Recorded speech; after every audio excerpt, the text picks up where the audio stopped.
Dia cuma tukang pel lantai. Tapi saat mesin pabrik raksasa Korea mogok, hanya dia yang tahu cara memperbaikinya. Hari itu, dunia berubah untuk Danar. Sahabat, kalau kamu merasa kecil, diremehkan, atau tak dianggap, jangan putus asa. Karena sesungguhnya, Allah bisa membalikan nasib siapapun yang berserah dan bersungguh-sungguh. Like video ini jika kamu juga ingin jadi pribadi yang berhasil dan tidak diremehkan lagi. Yuk, kita ikuti kisah Danar, si tukang bersih-bersih yang jadi teknisi senior di negeri orang. Langit sore Incheon tampak abu-abu pucat saat Danar menuruni tangga pesawat dengan langkah ragu. Angin dingin menusuk hingga ke tulang, membuat tubuhnya menggigil meski sudah berlapis jaket tipis pemberian kakaknya sebelum berangkat dari Lampung. Tas punggung kumal yang hampir sobek itu adalah satu-satunya barang berharganya, berisi pakaian, Al-Quran kecil milik almarhum ayahnya, dan secarik surat permohonan kerja dari agen yang menjanjikan pekerjaan di Korea. Hari itu seharusnya menjadi hari bahagia. Tapi yang ia rasakan justru kecemasan. Dunia di sekitarnya terasa asing, tinggi, cepat, dan terlalu modern bagi seorang anak kampung seperti dirinya. Orang-orang berlalu lalang tanpa memperhatikan, tanpa senyum, seakan waktu di negeri ini tak pernah memberi ruang untuk saling sapa. Perjalanan dari bandara menuju tempat tinggalnya saja membuat perut Danar mual. Bukan hanya karena jalanan yang asing atau karena huruf-huruf Korea di setiap papan penunjuk yang tak ia mengerti, tapi karena hatinya terus dihantui pertanyaan, benarkah aku akan sanggup bertahan di negeri ini? Saat tiba di asrama buruh milik perusahaan Daehan Electronics, tempatnya akan bekerja, Danar disambut oleh bau apek ruangan sempit dengan 4 ranjang susun yang berderit. Ia diberi tempat tidur di atas, di kamar yang sama dengan pekerja dari Nepal, Vietnam, dan Uzbekistan. Mereka tidak banyak bicara, hanya memberi anggukan sopan. Masing-masing tenggelam dalam dunia sendiri. Kesunyian membuat Danar makin merasa sendirian. Esok paginya, hari pertamanya bekerja dimulai. Danar mengenakan seragam abu-abu lusuh bertuliskan Cleaning Department di punggungnya. Sepatunya kebesaran, dan sapu yang ia pegang terasa lebih berat dari semestinya. Ia memandang ke arah gedung pabrik besar bertingkat 3 dengan jendela kaca hitam, tempat ratusan karyawan bekerja. Di sana, ia bukan siapa-siapa. Bahkan mungkin tidak dianggap manusia. Baru beberapa langkah menyapu lorong produksi, telinganya sudah menangkap suara tawa mengejek. Seorang teknisi muda Korea menunjuk ke arahnya sambil berkata cepat dalam bahasa lokal. Danar tak paham kata-katanya, tapi intonasinya sudah cukup untuk menyinggung. Matanya bertemu pandang dengan salah satu pekerja senior bernama Mr. Han, yang langsung memalingkan wajah. Ia sadar, di tempat ini, tak ada ruang bagi orang kecil sepertinya. Namun Danar tidak melawan. Ia hanya menunduk, menyapu pelan, dan menahan napas agar air matanya tak tumpah. Ia teringat pesan ibunya saat melepasnya di pelabuhan panjang. Nak, kamu mungkin dianggap remeh di sana. Tapi ingat, Allah tidak pernah meremehkan hambanya yang bersabar. Kalimat itu bagai jangkar di dadanya. Membuatnya tetap bertahan walau hari-hari pertama terasa seperti neraka. Waktu berlalu. Pekerjaannya menguras tenaga. Ia harus membersihkan lantai yang licin karena oli, mengangkut sampah elektronik, dan mengepel kamar mandi pabrik yang luasnya seperti lapangan bulu tangkis. Seringkali ia disuruh bekerja lebih lama tanpa dibayar, hanya karena statusnya yang dianggap rendah. Namun ia tak pernah mengeluh. Setiap malam, sepulang kerja, Danar duduk di lantai kamar, membuka buku catatan kecil, dan menyalakan senter ponselnya untuk membaca buku bekas elektronik yang ia temukan di dekat gudang pembuangan. Buku rusak, halaman sobek, bahasa campur-campur, tapi ini lebih jujur daripada manusia di sini, gumamnya pelan. Tangannya mencatat dengan tekun, menggambar ulang sirkuit, menulis ulang istilah-istilah yang belum ia pahami, lalu mencocokkannya dengan video dari internet jika koneksi wifi pabrik tidak terlalu lemah. Hidupnya bergantung pada sisa-sisa waktu dan harapan. Ia makan mie instan hampir tiap malam, menghemat kiriman untuk ibunya di kampung. Tak ada hiburan, tak ada teman, hanya impian samar untuk suatu hari bisa lebih dari sekadar tukang bersih-bersih. Namun seiring berjalannya waktu, satu hal membuatnya berbeda dari para pekerja lainnya. Ia memperhatikan. Ia mencatat. Danar mulai menyadari bahwa mesin-mesin di pabrik sering mengalami pola gangguan yang berulang. Suara getaran aneh, indikator lampu berkedip tidak wajar, bau gosong halus dari soket tertentu. Ia tidak berani mengutarakan itu pada siapapun, hanya menuliskannya dalam catatan rahasia. Suatu sore, saat ia sedang membersihkan bawah panel mesin besar, ia melihat kabel grounding yang menggantung longgar. Posisinya nyaris tak terlihat kecuali dari sudut tertentu. Ia ingin memperbaikinya, tapi takut. Bukan takut tersengat listrik, tapi takut disangka mencuri atau merusak. Di tempat seperti ini, satu kesalahan bisa langsung membuatnya dipulangkan tanpa ampun. Ia hanya diam. Tapi dalam hati ia bersumpah, jika satu saat nanti kesempatan datang, ia akan bicara. Ia akan membuktikan bahwa meskipun statusnya rendah, pikirannya tak serendah pandangan mereka. Malam itu ia tidak bisa tidur. Angin musim semi dari jendela kecil kamarnya membawa dingin yang menggigit. Tapi hati Danar justru membara. Ia duduk memandangi foto ibunya yang ia simpan di dompet kecil. Tangannya bergetar saat menyentuh foto itu. Dan bibirnya berbisik, "Bu." Danar belum hebat. Tapi Danar belum menyerah. Dan dalam sujud terakhirnya malam itu, Danar berdoa dalam diam, dengan suara tercekat menahan isak.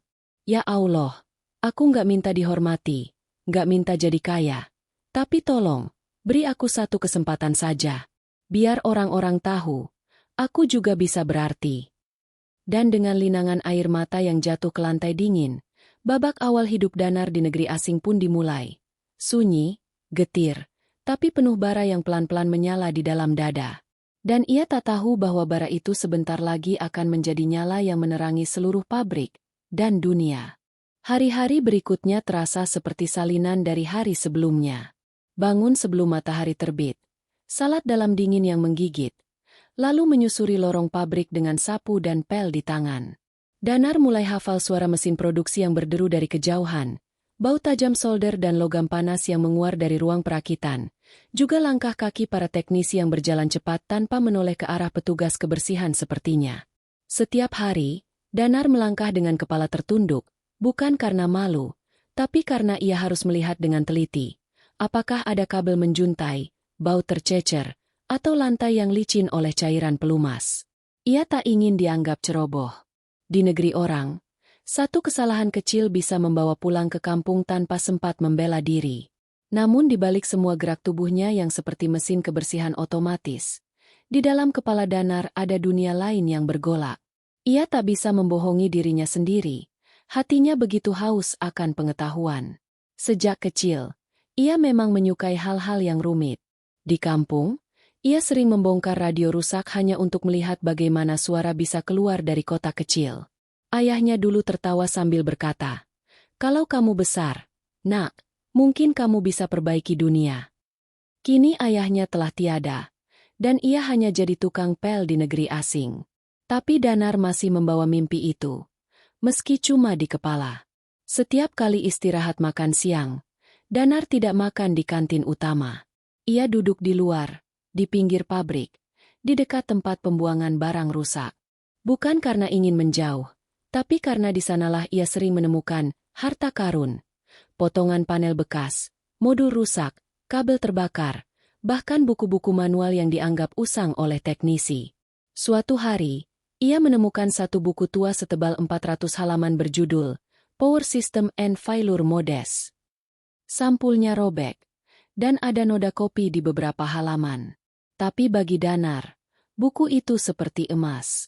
Ia membersihkannya pelan-pelan, membungkus dengan plastik, dan menyimpannya di tas kerjanya.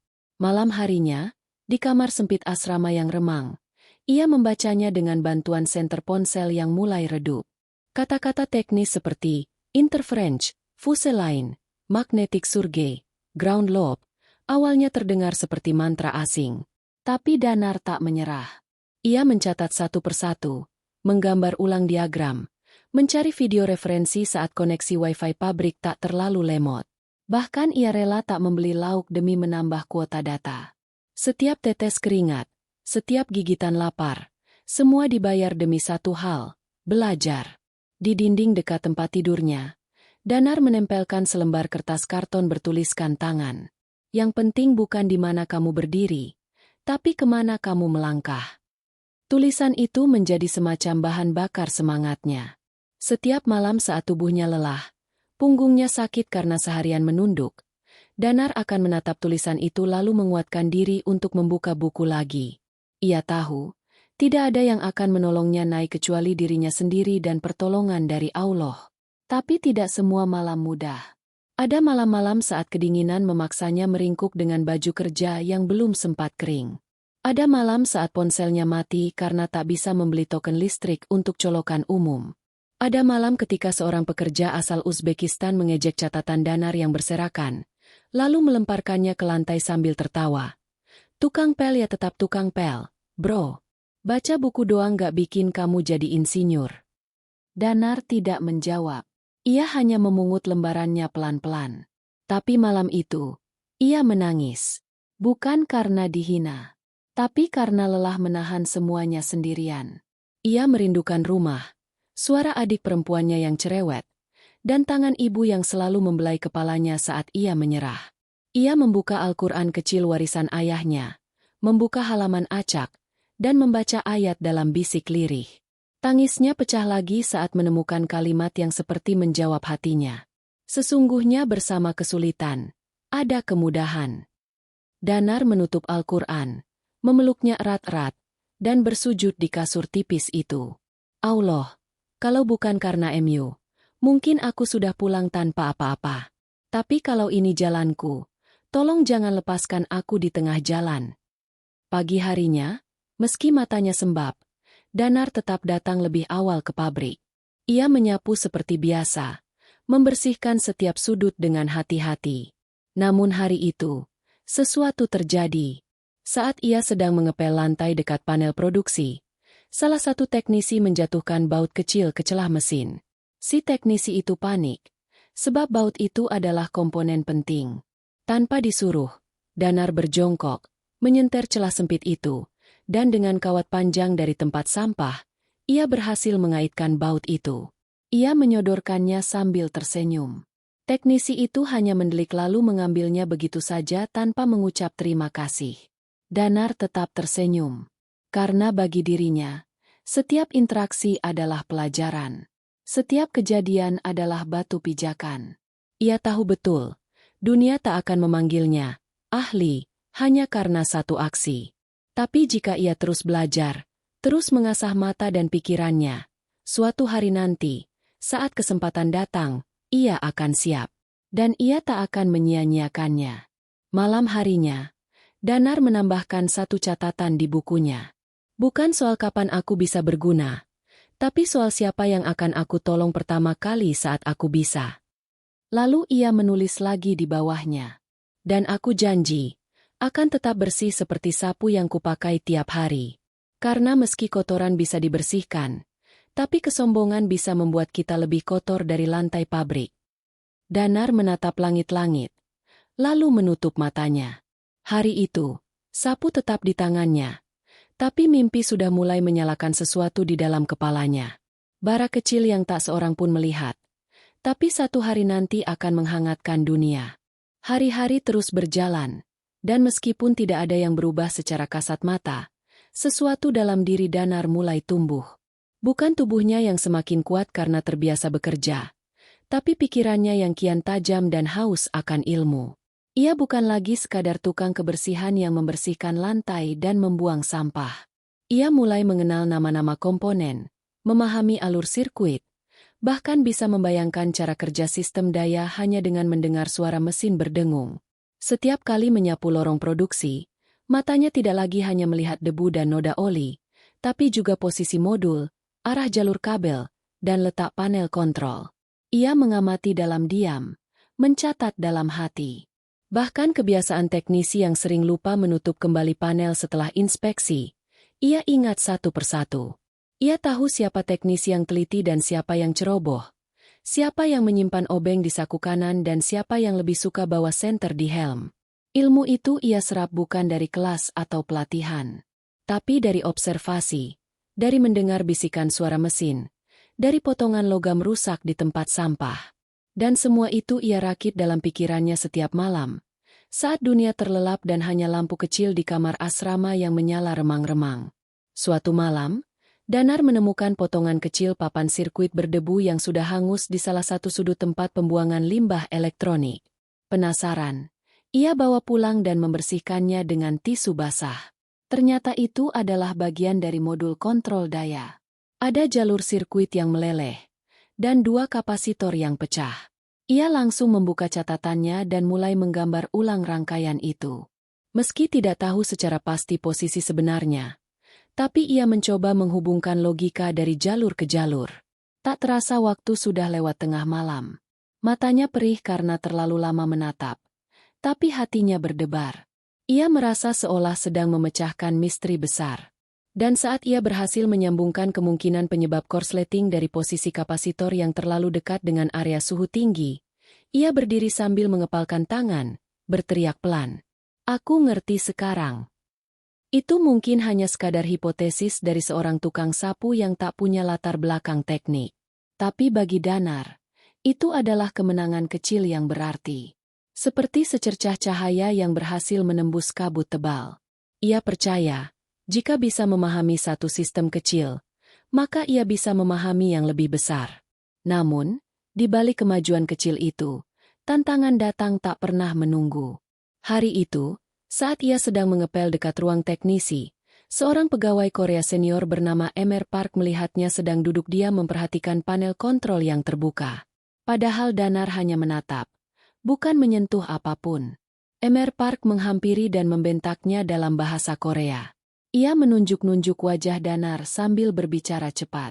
Beberapa teknisi lain mendekat dan tertawa kecil. Meski tak mengerti sepenuhnya, Danar tahu arah ucapannya. "Jangan sok pintar. Itu bukan urusanmu. Kau cuma tukang pel." Danar menunduk, menahan emosi. Tapi Emer Park belum puas. Ia menyenggol bahu Danar dengan kasar lalu berkata dalam bahasa Inggris patah-patah.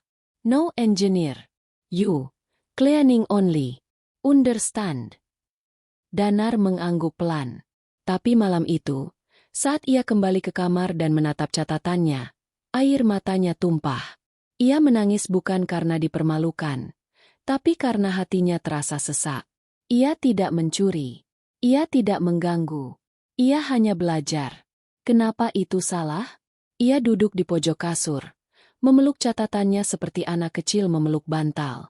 Lalu dengan suara gemetar, ia berdoa, "Ya Allah, jika ini salah, ambil saja rasa ingin tahuku. Tapi jika ini jalan MU, tolong kuatkan aku. Jangan biarkan aku menyerah hanya karena pandangan orang." Keesokan harinya, semangat Danar justru bertambah. Ia mulai bangun lebih pagi, membersihkan lebih cepat, lalu menyempatkan duduk sejenak di lorong yang sepi hanya untuk memperhatikan sistem jalur kabel. Ia mulai memahami warna kabel mana yang menuju sistem utama dan mana yang ke modul cadangan. Ia hafal suara normal dan tidak normal. Bahkan saat salah satu mesin menunjukkan bunyi seperti suara logam bergesekan, Danar hanya menatap dan mencatat. Indikasi bearing mulai aus. Muncul suara krek-krek sebelum suhu mesin naik. Malamnya, ia membandingkan dengan video analisa mesin di YouTube dan tersenyum. Dugaannya benar. Ia bahkan menulis di catatan harian. Ilmu itu seperti air. Jika tidak ditampung, ia mengalir sia-sia. Tapi jika kau buat wadah, bahkan tetes kecil bisa jadi samudera. Tapi tak semua temannya di asrama paham semangatnya. Rekan sekamarnya, pria asal Nepal, suatu malam berkata dengan nada sinis, "Kau pikir pabrik ini akan menjadikanmu insinyur hanya karena kau suka coret-coret di buku bekas?" Danar tidak menjawab. Ia hanya menatap keluar jendela, ke langit malam Korea yang gelap dan dingin. Tapi dalam hati ia bicara, "Aku tidak belajar untuk jabatan. Aku belajar agar hidupku tidak sia-sia." Dan di saat orang lain tidur pulas, Danar masih mencoret-coret skema di lantai kamar pakai spidol bekas. Ia membayangkan arus listrik mengalir dari titik ke titik, seolah otaknya adalah papan PCB yang hidup. Ia tidak lelah. Karena baginya, rasa ingin tahu jauh lebih kuat dari rasa kantuk. Satu hal yang terus mendorongnya adalah harapan. Harapan bahwa suatu hari nanti, ada momen ketika semua yang ia pelajari tidak sia-sia. Bukan untuk dipuji, tapi agar ia bisa membuktikan pada dirinya sendiri bahwa ia mampu. Sapu masih di tangan. Tapi kini ada buku di saku belakang celananya. Dan impian yang makin jelas membentuk bayangan. Ia tahu dunia tidak akan mengulurkan tangan dengan mudah. Tapi jika ia terus berjalan, terus belajar, dan terus bersabar, maka jalan itu akan terbuka. Sebab, seperti kata ibunya, Allah tidak pernah tidur. Bahkan ketekunan anak tukang kebun pun bisa jadi jalan menuju istana. Dan malam itu, di atas kasur tipis dan kamar pengap yang sempit, Danar menutup catatannya, memeluk Al-Quran kecilnya, dan memejamkan mata sambil berbisik. Aku belum sampai. Tapi aku juga belum berhenti. Hari itu, langit Korea muram dan berwarna kelabu. Embun sisa malam masih menempel di jendela pabrik Daehan ketika Danar melangkah masuk ke area produksi seperti biasa. Tangannya menggenggam sapu panjang. Pundaknya terasa berat bukan karena beban alat kerja, melainkan karena hari-hari yang semakin melelahkan secara batin. Namun meski tubuhnya penat, matanya tetap tajam mengamati sekeliling. Ia sudah terbiasa memperhatikan setiap suara mesin, setiap kedipan lampu indikator, bahkan aroma logam terbakar paling samar sekalipun. Danar tak pernah bisa menjelaskan kenapa semua itu melekat di kepalanya. Ia menyerap seperti spons. Bukan karena ingin menunjukkan diri, tapi karena nalurinya memaksa. Seolah ada suara di dalam jiwanya yang terus berkata, lihat lebih dalam, dengarkan lebih teliti. Pagi itu, saat sedang membersihkan kolong salah satu panel besar di area produksi utama, Danar mendengar suara dengung yang tak biasa. Bukan suara mesin berat yang rutin terdengar, melainkan bunyi ZZRKK KKRR. Yang halus namun aneh. Mirip percikan kecil listrik yang tersendat. Ia menahan napas, mencondongkan tubuh lebih dekat ke arah panel, mencoba menangkap arah bunyi tersebut. Telinganya menempel ke sisi samping logam. Ada getaran. Getaran sangat kecil tapi teratur. Ia menempelkan jari ke lantai, dan benar, ia merasakan getarannya. Ini bukan getaran biasa. Sesuatu tidak beres. Di atas kepala, para teknisi sedang berdiskusi. Beberapa dari mereka sibuk mencatat data di tablet. Yang lain mengecek alur perakitan. Tidak ada satupun dari mereka yang menyadari suara itu. Danar tahu, jika ia bicara, ia bisa disalahpahami. Ia sudah pernah dihardik hanya karena berdiri terlalu dekat dengan ruang teknisi. Tapi rasa ingin tahunya mengalahkan rasa takutnya. Ia menatap panel itu dalam-dalam. Di bagian bawahnya, ia melihat noda hangus kecil seperti bekas terbakar, tepat di dekat kabel grounding. Dan satu hal lagi, posisi kabel itu sedikit terangkat, seperti tidak terpasang sempurna. Ini bukan posisi yang normal, bisik Danar dalam hati. Ia mencatat cepat di buku kecil yang selalu ia simpan di saku celananya. Tegel 23. Panel D12 suara, ZRK, dari bagian bawah kanan, ada getar. Bau gosong samar. Kabel ground longgar?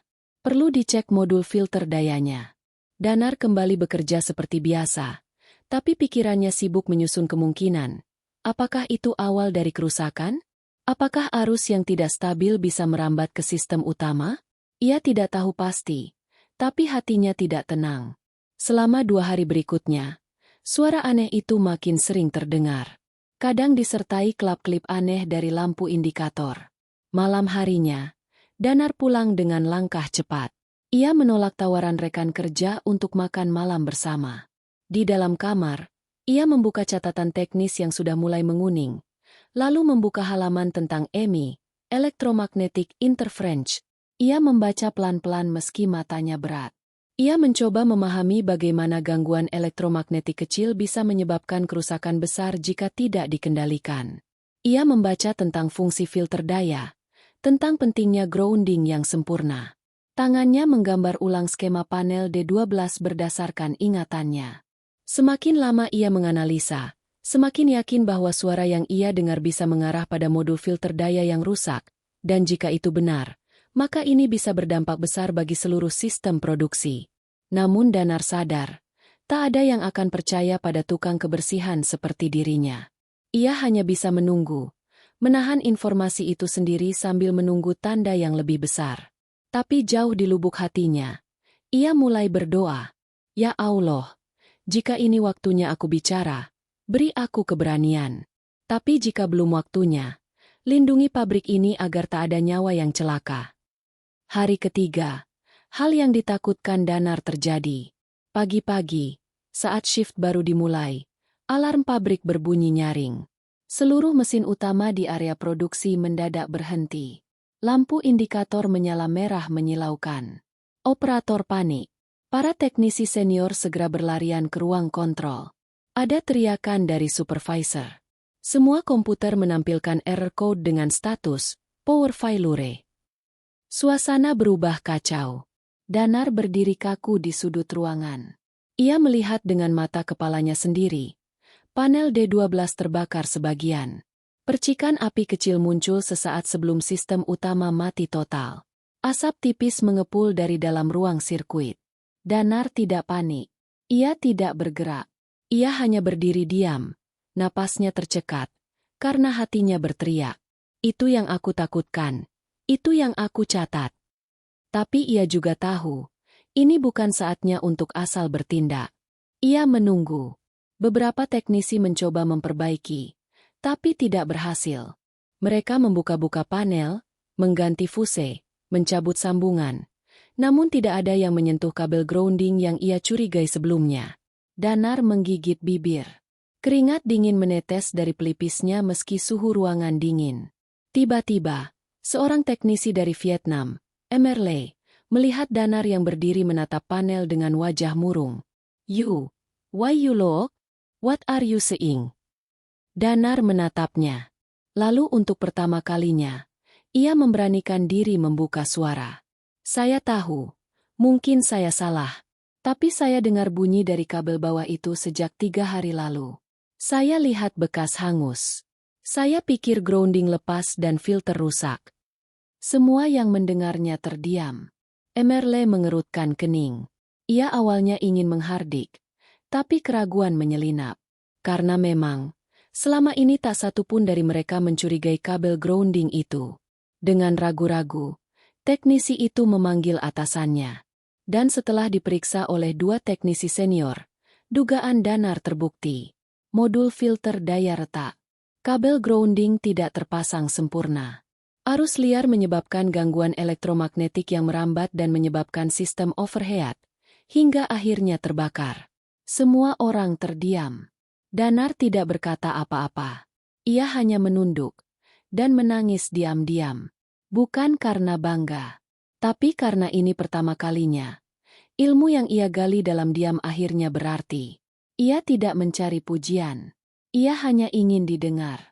Ruangan produksi utama pabrik Daehan berubah seperti medan perang. Tidak ada suara mesin, tidak ada deru pendingin, tidak ada alur produksi yang mengalir seperti biasanya. Yang terdengar hanya teriakan panik, langkah kaki tergesa, dan suara alarm yang meraung tak henti-henti. Bau logam terbakar dan kabel hangus menyebar, menyatu dengan asap tipis dari panel D12 yang baru saja meledak kecil. Semua orang tegang. Tak ada yang menyangka, kerusakan yang kelihatannya sepele bisa melumpuhkan keseluruhan sistem produksi pabrik elektronik terbesar keempat di Korea Selatan itu. Danar berdiri mematung di sudut lorong, menggenggam sapunya erat-erat. Matanya menatap kosong ke arah kerumunan teknisi yang sibuk membuka panel, mencatat suhu modul, dan mengecek ulang semua sambungan arus. Ia tak berani mendekat, tapi hatinya bergemuruh lebih keras dari bunyi alarm pabrik. Ia tahu sejak 3 hari lalu, saat pertama kali mencium bau gosong samar, saat pertama kali melihat kabel grounding yang menggantung tak sempurna di balik panel D12. Ia tahu, tapi siapa dirinya? Cuma tukang pel lantai. Kenapa aku nggak bicara lebih awal? Batinnya menjerit. Tapi, siapa yang akan percaya? Kepalanya tertunduk. Bukan karena malu, tapi karena beban yang menghantam batinnya tak tertahankan. Ia merasa seperti pelajar yang tahu jawaban tapi dilarang angkat tangan. Seketika, tubuhnya lemas. Ia duduk di lantai dingin pabrik, menyandarkan punggung ke dinding, menatap langit-langit, dan untuk pertama kalinya sejak berada di Korea, ia merasa begitu hancur. Shut down all main lines. Disconnect UPS and check the circuit flow.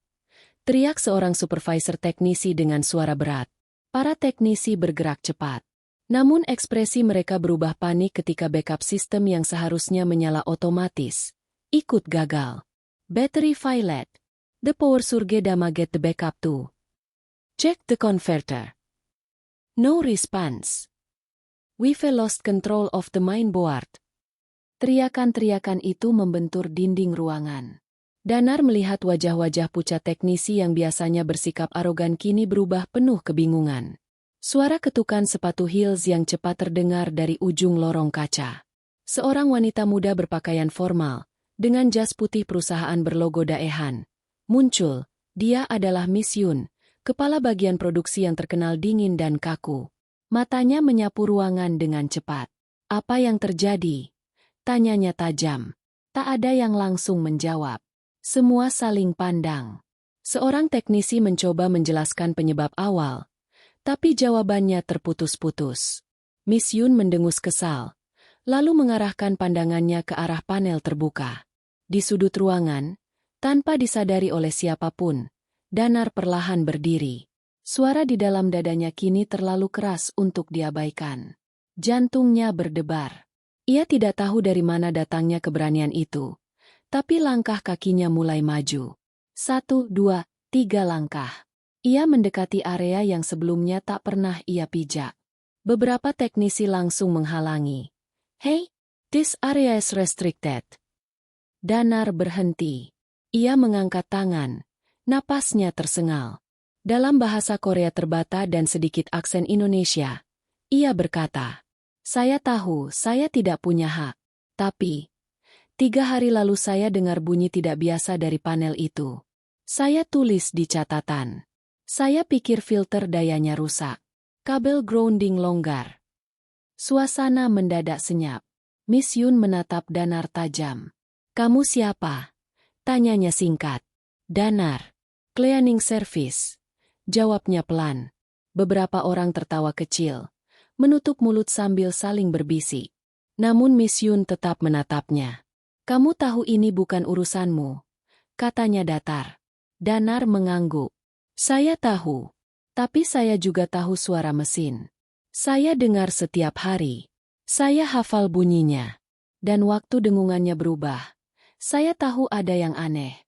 Saya cuma nggak tahu harus bilang ke siapa." Miss Yun mengernyit. Ia memandangi Danar seperti sedang menilai seseorang. Lalu dengan suara tegas, ia berkata, "Ambil catatanmu. Tunjukkan." Danar langsung merogoh saku celananya, menyerahkan buku lusuh yang sudah penuh coretan tangan. Di halaman itu tertulis dengan rapi tanggal, jam, suara gangguan, dan hipotesis penyebabnya. Semua dengan tulisan tangan yang tegas dan bersih. Miss Yun membacanya dalam diam. Wajahnya berubah perlahan. Ia melirik para teknisi, lalu menyodorkan buku itu ke salah satu dari mereka. "Cross-check everything he wrote." 5 menit kemudian, seorang teknisi dari tim perbaikan mendekat dengan wajah kaget. Semua catatannya akurat, Miss Yun. Tempat bunyi, titik panas, bahkan perkiraan modul yang rusak. Dan groundingnya memang longgar. Terjadi short dari sana. Seluruh ruangan seolah membeku. Danar tidak tahu harus berbuat apa. Ia hanya berdiri kaku, mematung di antara para teknisi dengan helm mahal dan seragam bersih. Ia, yang tangannya masih bau cairan pembersih lantai, yang sepatunya sobek di ujung, dan yang tadi pagi sempat disuruh bersihkan toilet. Tak lama, suara mesin perlahan terdengar kembali. Panel yang terbakar berhasil diisolasi. Sistem utama perlahan menyala. Suara deru khas pabrik Daehan kembali hidup. Namun suasana ruangan tidak sama lagi. Ada ketegangan dan rasa malu. Miss Yun menatap Danar untuk terakhir kalinya siang itu. Tatapannya tak lagi tajam, melainkan datar, tapi bukan sinis. Terima kasih. Kamu sudah menyelamatkan pabrik ini dari kerugian besar. Danar hanya menunduk. Tak sanggup berkata apa-apa. Tangannya gemetar. Matanya berkaca. Dan saat semua orang mulai kembali ke posisi masing-masing, Danar berdiri lama, menatap buku kecil di tangannya. Buku yang dulu dianggap konyol. Buku yang dulu dilempar oleh teman sekamarnya sendiri. Ia menatap langit-langit pabrik. Lalu tersenyum kecil. Dan dalam hati berbisik. Ya Allah, ini belum apa-apa. Tapi setidaknya, aku akhirnya didengar.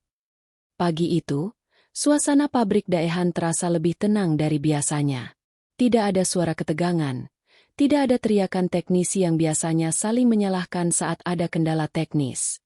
Mesin-mesin kembali berdengung seperti biasa.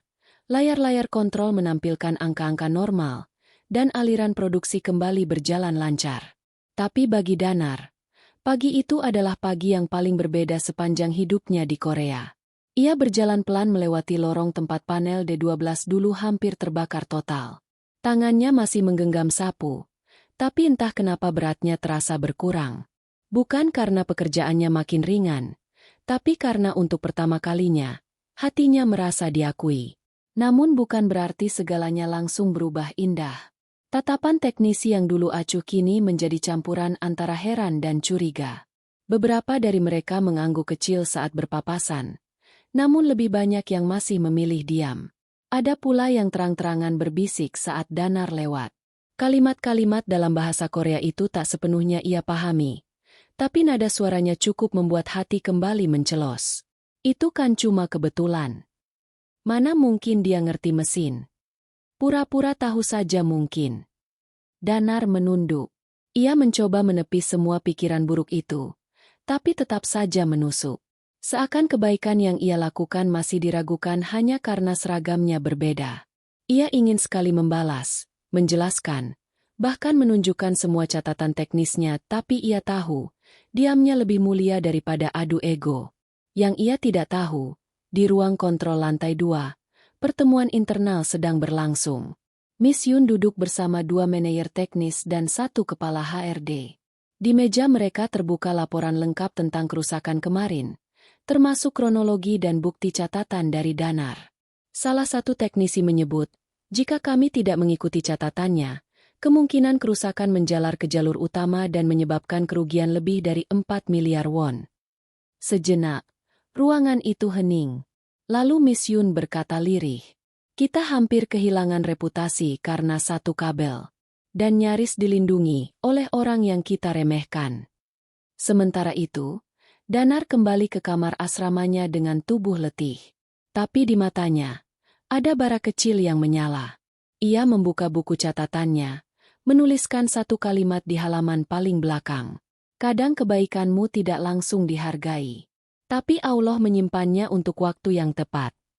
Ia lalu menatap langit-langit kamar, mengingat setiap detik saat ia berdiri di tengah teknisi kemarin. Keringat dingin yang membasahi punggungnya, suara berdebar di dada, dan wajah Miss Yun saat membaca catatannya. Semua masih segar di kepala. Danar belum tahu apa yang akan terjadi setelah ini. Tapi ia tahu satu hal, keberanian kecilnya kemarin telah mengubah sesuatu. 2 hari setelah kejadian itu, sebuah kejutan datang saat jam istirahat siang. Danar yang sedang makan bekal mie instan di dekat gudang dipanggil oleh pengurus logistik. Dengan bahasa Korea terbata-bata dan bahasa tubuh yang kaku, pria itu menyodorkan sebuah map dan berkata, "Ini dari atasan." Danar membuka map itu perlahan. Di dalamnya ada lembaran formulir resmi bertanda stempel perusahaan. Matanya menyipit, berusaha memahami tulisan-tulisan Korea yang tercetak rapi. Tapi begitu melihat namanya tercetak di atas, Danar Prasetyo, jantungnya mulai berdebar lebih cepat. Salah satu pekerja senior asal Filipina yang duduk di dekatnya melihat dokumen itu lalu berkata pelan, "Bro, itu formulir rekomendasi internal. Kamu disarankan ikut program pelatihan teknisi dasar." Danar membeku. Tangannya gemetar. Mulutnya terbuka tapi tak keluar sepatah kata. Ia membaca ulang baris demi baris tulisan itu, hingga benar-benar yakin, ini bukan mimpi. Perusahaan, merekomendasikannya untuk belajar. Secara resmi, bukan karena kasihan, tapi karena mereka melihat kemampuan. Air matanya jatuh tanpa bisa ditahan. Di tengah gudang tua yang penuh debu dan barang bekas, ia menutup wajah dengan kedua tangan. Tangisnya pecah. Tangis lega, tangis bahagia, tangis syukur yang membuncah karena untuk pertama kalinya, jalan yang selama ini ia bangun diam-diam dengan tekad dan doa mulai terbuka satu persatu. Danar lalu bangkit, berlari ke musola kecil di belakang pabrik, sujud panjang di sana. Ya Allah, ini bukan karena aku pintar. Ini karena Engkau tak pernah tidur. Engkau lihat aku saat semua orang memalingkan wajah. Engkau dengar aku saat aku menangis diam-diam di malam yang dingin. Ia sujud lama. Di lantai semen yang dingin itu, ia bukan lagi seorang tukang pel. Ia bukan siapa-siapa. Tapi ia merasa didengar. Malamnya, Danar duduk di kasurnya yang berderit. Ia menatap dinding tempat tulisan kecilnya masih tertempel. Yang penting bukan di mana kamu berdiri, tapi kemana kamu melangkah. Dan kini, ia tahu langkahnya sudah dimulai. Bukan langkah besar, tapi cukup untuk membuktikan bahwa ketulusan, kerja keras, dan ilmu yang dipelajari dalam diam, tak akan selamanya disembunyikan oleh seragam kebersihan. Tuhan punya cara mengangkat hambanya, bukan dari status, tapi dari keikhlasan hatinya. Hari itu, suasana pabrik Daehan seperti kembali bernyawa. Mesin-mesin yang sempat mati total 2 hari lalu mulai berdengung normal. Lintasan produksi bergerak lancar. Robot-robot perakitan mengayunkan lengannya tanpa gangguan. Suara berisik dan getaran mesin berat yang biasanya dihindari, justru menjadi irama harian yang dinanti, tanda bahwa kehidupan pabrik kembali stabil. Namun di balik rutinitas itu, ada getaran lain yang tak terlihat oleh mata. Getaran batin dari seorang pemuda bernama Danar. Danar berdiri di lorong belakang ruang kendali, menyapu lantai seperti biasa. Tapi dalam hatinya, ada sesuatu yang belum reda. Meski kemarin ia dipanggil dan diberi kesempatan ikut pelatihan teknisi dasar, meski ia sudah menangis syukur di musola, tetap saja perasaan ganjil itu masih menghantui. Ia belum bisa benar-benar tenang. Karena bagi Danar, rasa syukur itu belum cukup. Ia masih merasa belum pantas, belum sepenuhnya berguna. Ia masih memakai seragam kebersihan, masih menyantap mie instan, dan masih tidur di ranjang besi sempit dengan kasur tipis. Meski ada angin perubahan, hidupnya belum benar-benar berubah. Tapi yang lebih berat, Danar tahu bahwa banyak pasang mata masih memandangnya penuh curiga. Pagi itu, kejadian tak terduga kembali terjadi. Sekitar pukul 10 pagi, mesin pressing bagian kanan pabrik tiba-tiba mengeluarkan suara dengung yang tidak biasa, bergetar cepat dan membuat indikator suhu naik secara drastis. Operator segera menekan tombol darurat. Suasana menjadi riuh. Danar yang kebetulan sedang mengepel tidak jauh dari situ, langsung menoleh. Naluri yang ia pupuk selama berbulan-bulan bekerja membuatnya tahu. Suara itu tidak normal. Teknisi mulai berdatangan.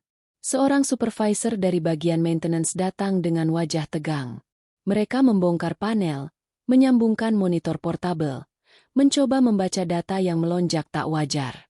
Overheat detected tapi sensor tidak rusak. Gumam salah satu teknisi. Fan normal, arus stabil. Tapi kenapa suhu segini tinggi? Tak ada yang menyadari bahwa Danar berdiri hanya 5 langkah dari mereka. Ia memegang erat sapunya, mencoba menahan diri untuk tidak mencampuri urusan teknisi. Tapi hatinya terus menjerit. Mereka salah arah. Ini bukan soal pendingin, ini pasti dari frekuensi motor pendorong. Aku pernah baca soal ini di buku. Ia mencoba mundur perlahan, berharap suara hatinya reda.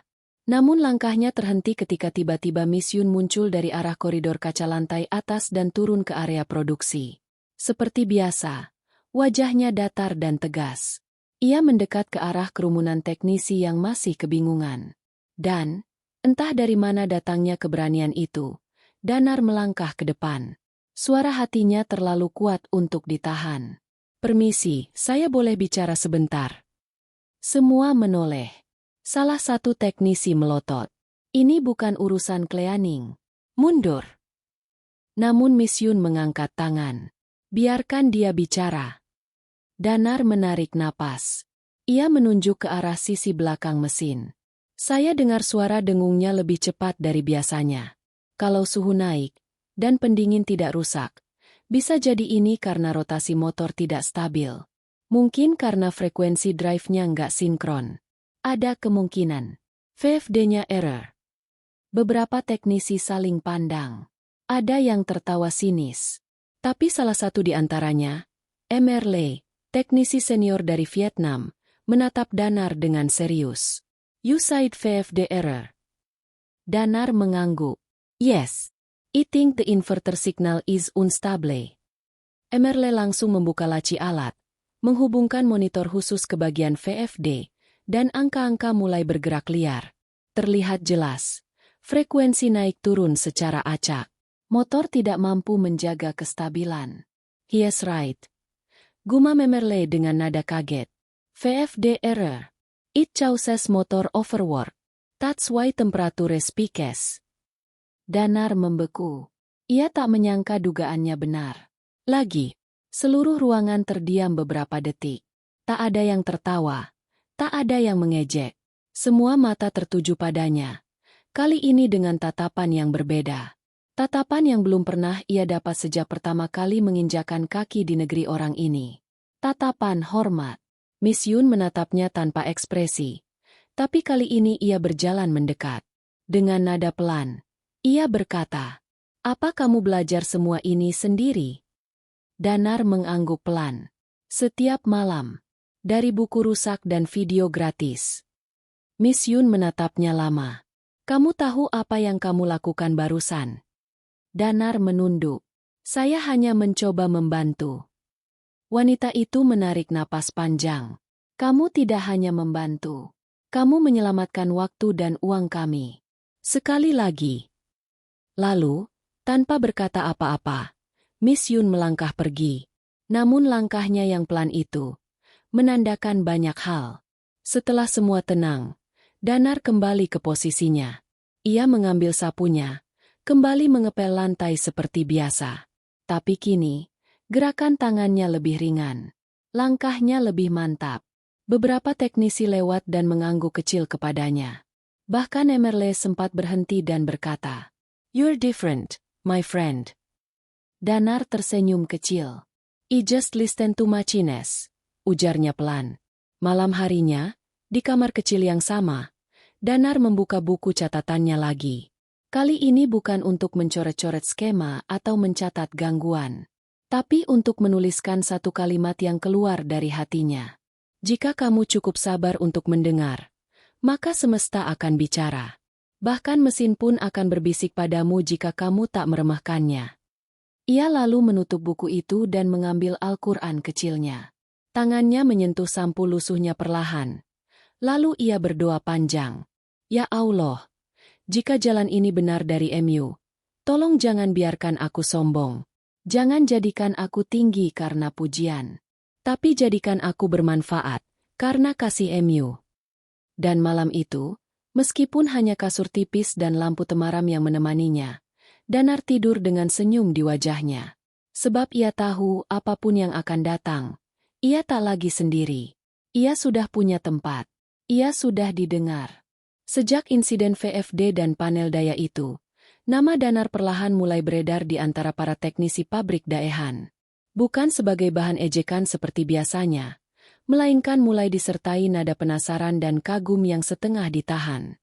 Ia bukan lagi sekadar tukang pel lantai dari Indonesia yang tak pernah dianggap, melainkan pria muda yang mampu mendeteksi kesalahan sistem sebelum insinyur berpengalaman sekalipun menyadarinya. Namun, perubahan cara pandang orang tidak terjadi secepat petikan jari. Di dunia tempat status dan gelar menjadi pagar tak terlihat, pergeseran posisi sosial seorang pekerja migran bukanlah hal mudah. Meski 2 kali ia menyelamatkan produksi dari kehancuran, Danar tetap menyapu lantai setiap pagi, tetap makan di sudut gudang, tetap mencuci bajunya sendiri di wastafel kecil kamar mandi. Tapi ada yang berubah. Sikap diam teknisi kini diselingi anggukan. Beberapa mulai membuka percakapan, meski masih canggung. Emerle dari Vietnam adalah salah satu yang pertama datang mendekat. Suatu pagi, saat Danar sedang duduk di tangga belakang dengan buku kecil di tangan, Emerle menyodorkan secangkir kopi hangat. Untukmu. Aku biasa lihat kamu selalu minum air putih. Danar menerimanya dengan senyum malu-malu. Tangannya sempat gemetar. Bukan karena panasnya kopi, tapi karena baru kali ini seseorang dari jajaran teknisi memberinya sesuatu tanpa perintah atau sarkasme. Terima kasih, ucap Danar pelan. Emerle duduk di sampingnya, lalu bertanya dengan suara pelan namun dalam. Kamu belajar dari mana semua itu? Di Indonesia kamu teknisi juga. Danar menggeleng. Saya cuma lulusan SMK biasa. Dulu kerja jaga bengkel motor. Tapi saya suka lihat orang bongkar alat. Dari kecil. Ia tertawa kecil. Di kampung, saya bongkar radio butut. Kadang bisa nyala, kadang malah tambah rusak. Lanjutnya, sambil menatap langit Korea yang cerah tapi dingin. Emerle terdiam sejenak. Lalu menepuk bahu Danar. Kamu punya mata yang tajam. Telinga yang peka. Orang seperti kamu tidak bisa disembunyikan selamanya. Ucapan itu menggema di hati Danar. Ia mengangguk pelan, tapi dalam dadanya ada rasa haru yang tak bisa dijelaskan. Mungkin, beginilah rasanya saat dunia mulai membuka mata. Beberapa hari kemudian, saat jam istirahat siang, Danar dipanggil ke ruang pertemuan lantai 2. Biasanya ruangan itu hanya diisi manajer, supervisor, atau teknisi senior. Jantungnya langsung berdegup kencang. Pikirannya dipenuhi pertanyaan. Apakah aku melakukan kesalahan? Apakah aku akan diminta menandatangani surat peringatan karena terlalu ikut campur? Ia membuka pintu perlahan. Di dalam, duduk 3 orang. Miss Yun, kepala HRD, dan seorang lelaki asing yang belum pernah ia temui. Tinggi, berkulit putih, berkacamata, dengan pin manajemen pusat di dadanya. Silakan duduk, Danar, kata Miss Yun. Danar duduk kaku. Tangannya mengunci di paha. Ia tidak berani menatap mata siapapun. Kami ingin menyampaikan secara resmi, lanjut kepala HRD, bahwa perusahaan mengakui kontribusi Anda secara signifikan. 2 kasus terakhir, kerusakan panel utama dan ketidakteraturan VFD, telah kami tinjau. Dan Anda berperan penting dalam mencegah kerugian besar. Danar hanya diam. Tangannya mencengkeram lutut. Lalu, pria asing itu berbicara dalam bahasa Inggris yang pelan dan jelas. Your observation skills are rare, Danar. Not many engineers, let alone janitors, can detect what you did. We believe, your potential should not be wasted. Kalimat itu seperti gemuruh di dalam dada. Seolah segala bentuk kelelahan dan rasa dipandang sebelah mata selama ini dibayar lunas dalam satu pernyataan. Miss Yun melanjutkan. Perusahaan akan mendaftarkan Anda ke program pelatihan teknisi junior secara penuh. Biaya akan ditanggung. Waktu kerja Anda akan disesuaikan agar Anda bisa mengikuti kelas. Dan setelah sertifikasi, Anda akan dipindahkan ke tim teknis. Danar menunduk lama. Air matanya jatuh tanpa bisa dicegah. Ia mencoba menyeka pelan, tapi justru bahunya mulai bergetar. Semua orang di ruangan itu terdiam, membiarkan ia larut dalam emosi. Saya cuma mau bantu. Saya nggak pernah mimpi sejauh ini. Katanya parau, nyaris tak terdengar. Miss Yun, untuk pertama kalinya, tersenyum tipis. Mungkin kamu tidak bermimpi sejauh ini. Tapi kamu berjalan sejauh ini. Itu lebih berharga dari 1000 mimpi. Kabar tentang Danar tersebar cepat. Beberapa teknisi yang dulu mencibirnya kini mulai menghindari tatapan. Ada rasa malu yang tak bisa mereka sembunyikan.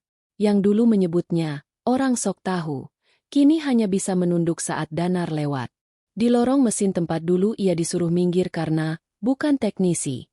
Kini ia justru diminta memeriksa panel kecil oleh seorang teknisi pemula dari India. Bahkan supervisor shift malah memintanya membantu membaca suara abnormal dari motor konveyor. Hari demi hari, Danar mulai mengganti sebagian waktu bersih-bersihnya dengan mengikuti kelas pelatihan teknisi dasar. Ia belajar tentang kelistrikan, sistem pendingin, dan cara membaca sinyal digital. Materi itu tidak asing baginya. Ia sudah mengenal semua itu dalam keheningan malam, lewat buku-buku rusak dan internet pinjaman. Namun yang membuatnya terus menangis setiap kali selesai kelas bukanlah materinya.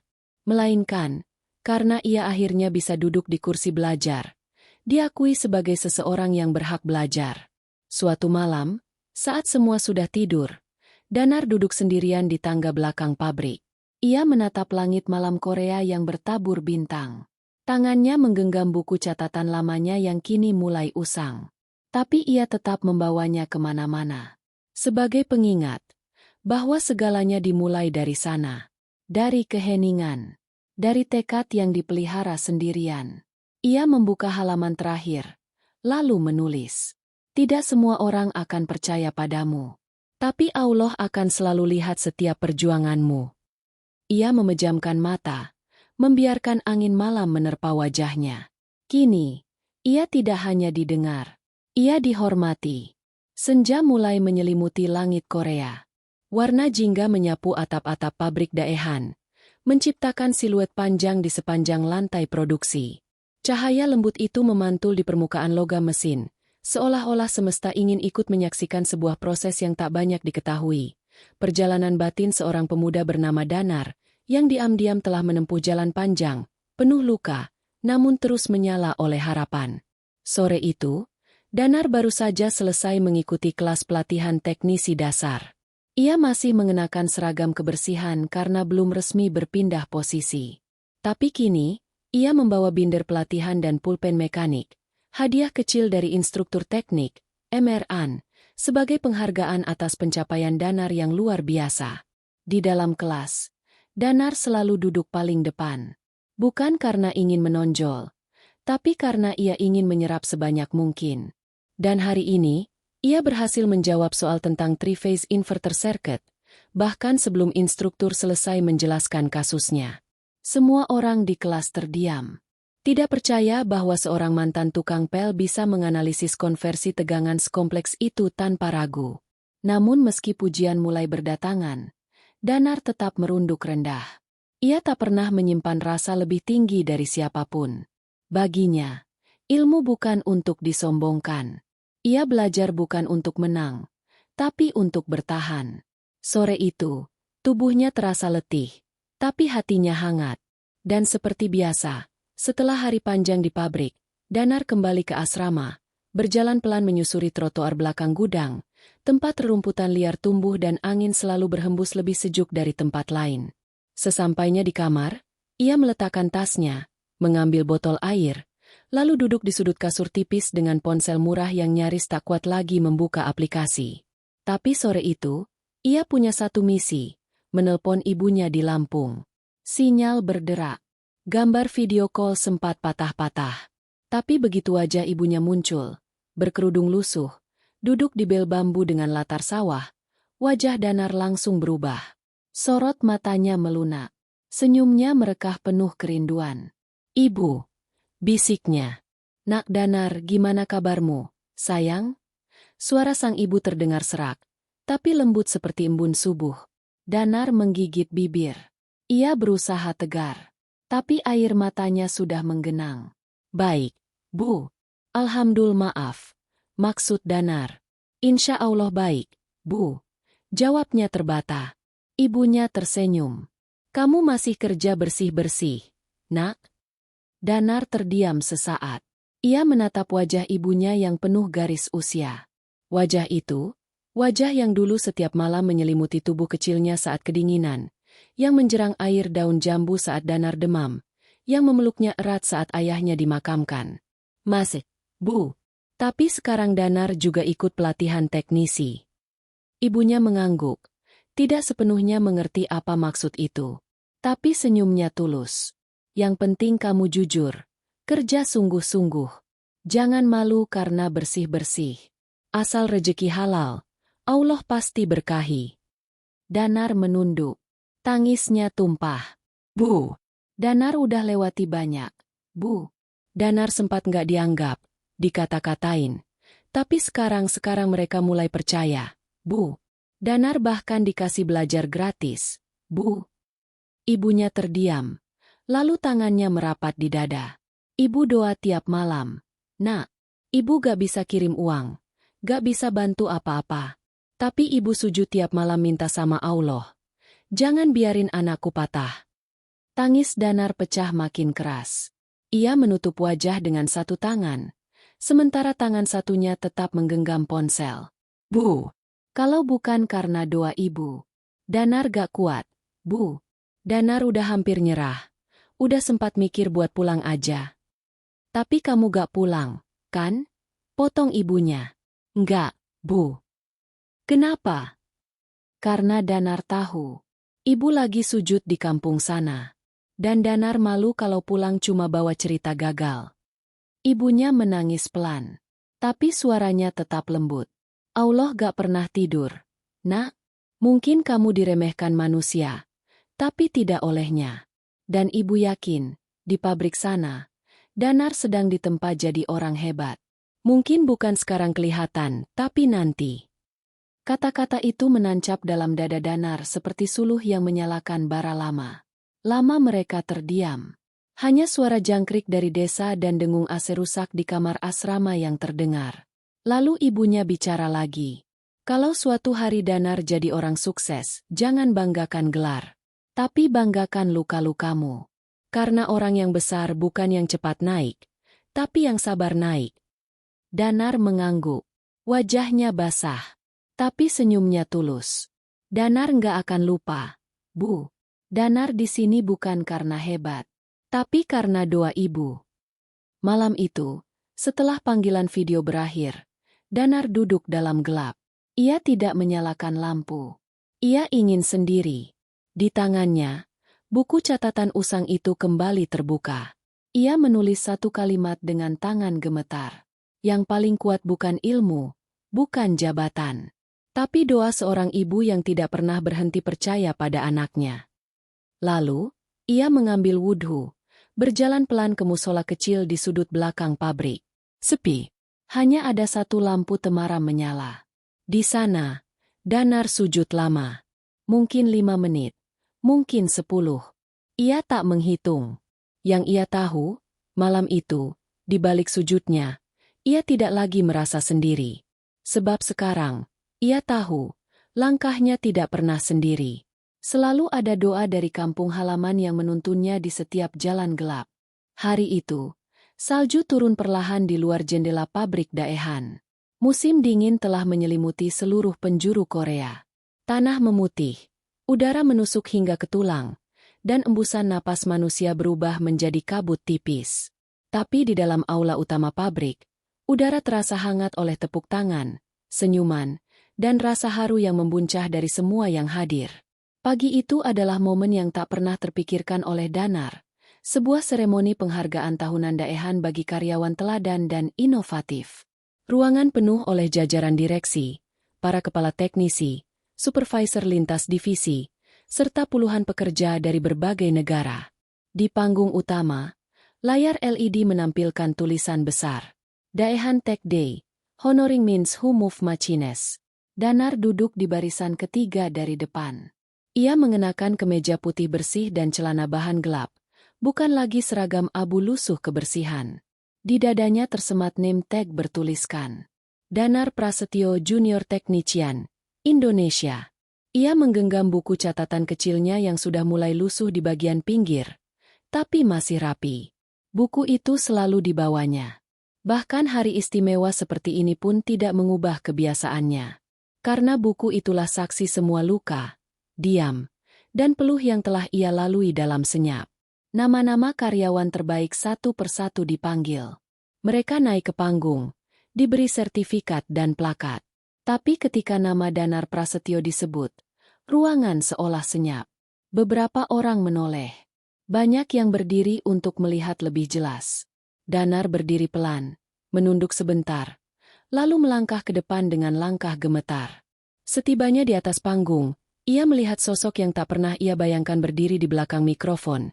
CEO Pusat Daehan Electronics, pria parubaya dengan jas hitam elegan, rambut perak yang tersisir rapi, dan senyum hangat di wajahnya. Sang CEO menatap Danar lama sebelum bicara. Hari ini, Kita tidak hanya menghargai seseorang yang menyelamatkan sistem produksi kita dari 2 kerusakan besar, tapi kita memberi penghargaan bagi semangat yang tidak menyerah, bagi kecerdasan yang tumbuh dalam diam, dan bagi keberanian yang lahir dari ketulusan. Ia menoleh ke hadirin.